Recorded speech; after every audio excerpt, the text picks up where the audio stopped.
नमस्ते दोस्तों, आप सब कैसे हो? उम्मीद करता हूँ आप सब बढ़िया होंगे।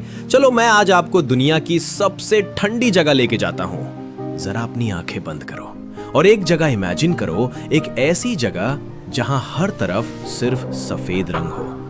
जमीन सफेद, पेड़ सफेद, आसमान हल्का सा नीला और हवा इतनी ठंडी कि जैसे हर सांस एक छोटा सा चैलेंज हो। सुबह का वक्त है, सूरज निकला है, लेकिन उसकी रोशनी में गर्मी नहीं है, सिर्फ एक हल्की सी चमक है जो बर्फ पर रिफ्लेक्ट होकर आंखों को चुभती है।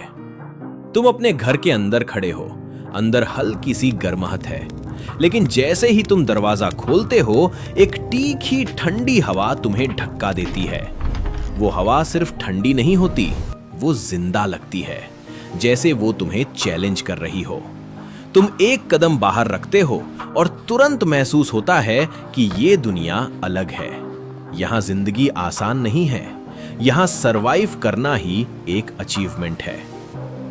ये कहानी है ओयम्याको की, दुनिया की सबसे ठंडी परमानेंटली इनहैबिटेड जगह, रूस के सिबेरिया के एक दूर सुनसान हिस्से में बसा हुआ एक गांव, जहां लोग सिर्फ रहते नहीं बल्कि नेचर के साथ रोज एक छोटी सी जंग लड़ते हैं और फिर भी हर दिन जीत जाते हैं। यहां का टेम्परेचर इतना गिर जाता है कि नंबर्स भी अजीब लगते हैं। -40 डिग्री सेल्सियस, -50 डिग्री सेल्सियस, कभी कभी -7 डिग्री सेल्सियस और रिकॉर्ड -71.2 डिग्री सेल्सियस। सोचो, -71 डिग्री सेल्सियस, ये सिर्फ एक नंबर नहीं है, ये एक रियलिटी है जहां तुम्हारी सांस लेने की कैपेसिटी तक टेस्ट होती है, जहां तुम्हारा शरीर हर सेकंड हीट बचाने की कोशिश करता है, जहां गलती की कोई जगह नहीं होती। यहां के लोग जब सुबह उठते हैं तो उनका दिन नॉर्मल तरीके से शुरू नहीं होता। सबसे पहले वो देखते हैं कि घर के अंदर की हीट ठीक है या नहीं, क्योंकि अगर हीटिंग सिस्टम फेल हो गया तो कुछ ही घंटों में घर का टेम्परेचर भी डेंजरस हो सकता है। यहां हीट लग्जरी नहीं है, ये नेसेसिटी है, ये जिंदगी और मौत के बीच का फर्क है। घर के अंदर स्टव जलता रहता है, फ्यूल केयरफुली यूज होता है और हर चीज प्लान्ड होती है। यहां लोग रात को सोने से पहले भी चेक करते हैं कि सब कुछ ठीक है, क्योंकि यहां एक छोटी सी लापरवाही बड़ी प्रॉब्लम बन सकती है। घर के बाहर निकालना भी एक प्रोसेस है। तुम बस जैकेट पहनकर बाहर नहीं जा सकते, यहां लेयर्स पहनी जाती हैं, एक के ऊपर एक, thermal, sweater, jacket, face cover, gloves, boots और फिर भी ठंड तुम तक पहुंच ही जाती है। अगर तुमने अपना हाथ कुछ सेकंड्स के लिए भी बिना ग्लव्स के बाहर रखा तो तुम तुरंत फील करोगे कि स्किन नंब हो रही है, और अगर थोड़ा और देर रुके तो फ्रॉस्ट बाइट हो सकता है। यहां लोग अपने चेहरे तक कवर करते हैं, सिर्फ आंखें दिखती हैं और आंखों के आसपास भी कभी कभी बर्फ जम जाती है। तुम्हारी सांस जो तुम बाहर निकलते हो वो तुरंत धुआं बन जाती है और कभी कभी वो भी जमने लगती है। यहां हवा में मॉइस्चर इतना कम होता है और टेम्परेचर इतना लो कि हर चीज स्लो हो जाती है, टाइम जैसे धीरे चलने लगता है। गाड़ियां भी यहां अलग तरीके से ट्रीट की जाती हैं। नॉर्मल सिटीज में तुम गाड़ी बंद करते हो और चले जाते हो, यहां अगर तुमने गाड़ी बंद कर दी तो हो सकता है वो दोबारा स्टार्ट ही ना हो। इंजन फ्रीज हो सकता है, फ्यूल जाम सकता है, बैटरी डेड हो सकती है। इसलिए यहाँ के लोग अक्सर अपनी गाड़ियों को चालू ही छोड़ देते हैं या उन्हें गर्म जगह पर रखते हैं ताकि इंजन गर्म रहे। सोचो, मशीन को चलाने के लिए भी नेचर से लड़ना पड़ता है। यहाँ की जमीन भी नॉर्मल नहीं है, ये परमाफ्रॉस्ट है, मतलब जमीन परमानेंटली फ्रोजन है, हजारों सालों से। इस वजह से फार्मिंग ऑलमोस्ट इम्पॉसिबल है। तुम बीज डालो तो वो ग्रो नहीं करेगा, क्योंकि जमीन कभी पिघलती ही नहीं। इसलिए यहाँ के लोग अपने खाने के लिए नेचर पर डिपेंड करते हैं।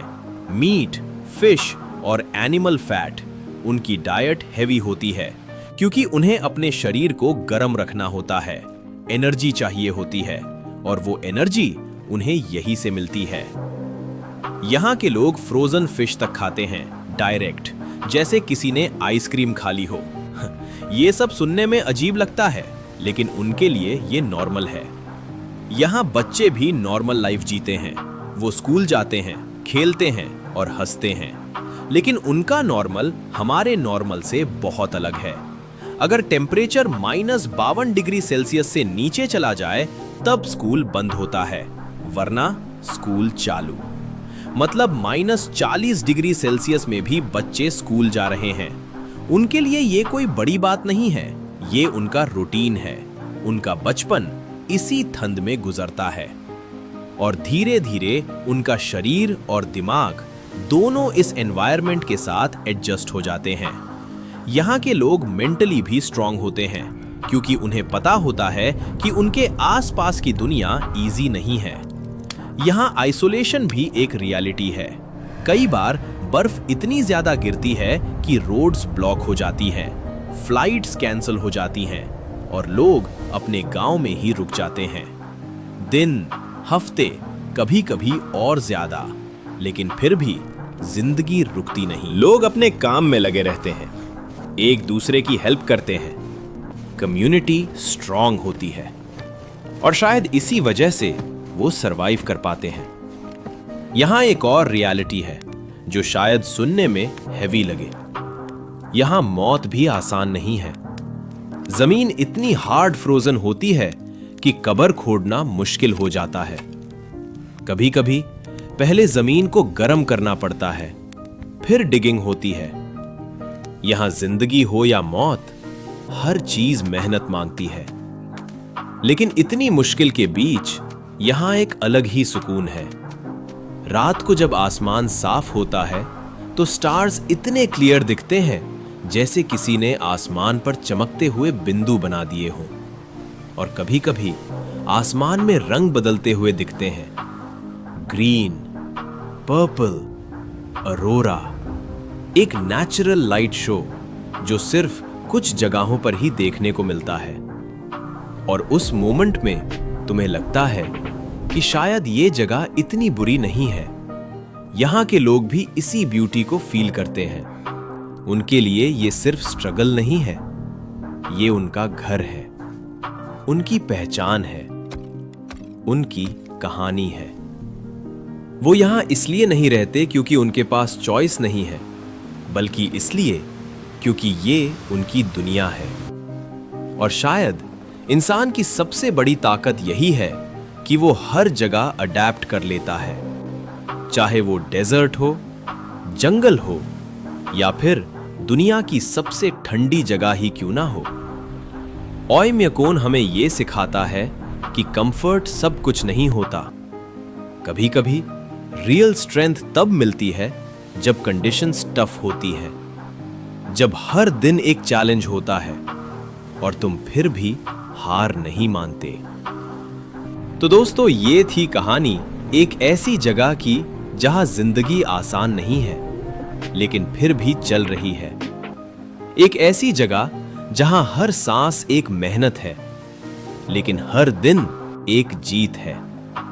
अगर आपको वीडियो पसंद आए तो लाइक, सब्सक्राइब, कमेंट जरूर करें दोस्तों। फिर मिलते हैं दोस्तों एक ऐसे ही कहानी में।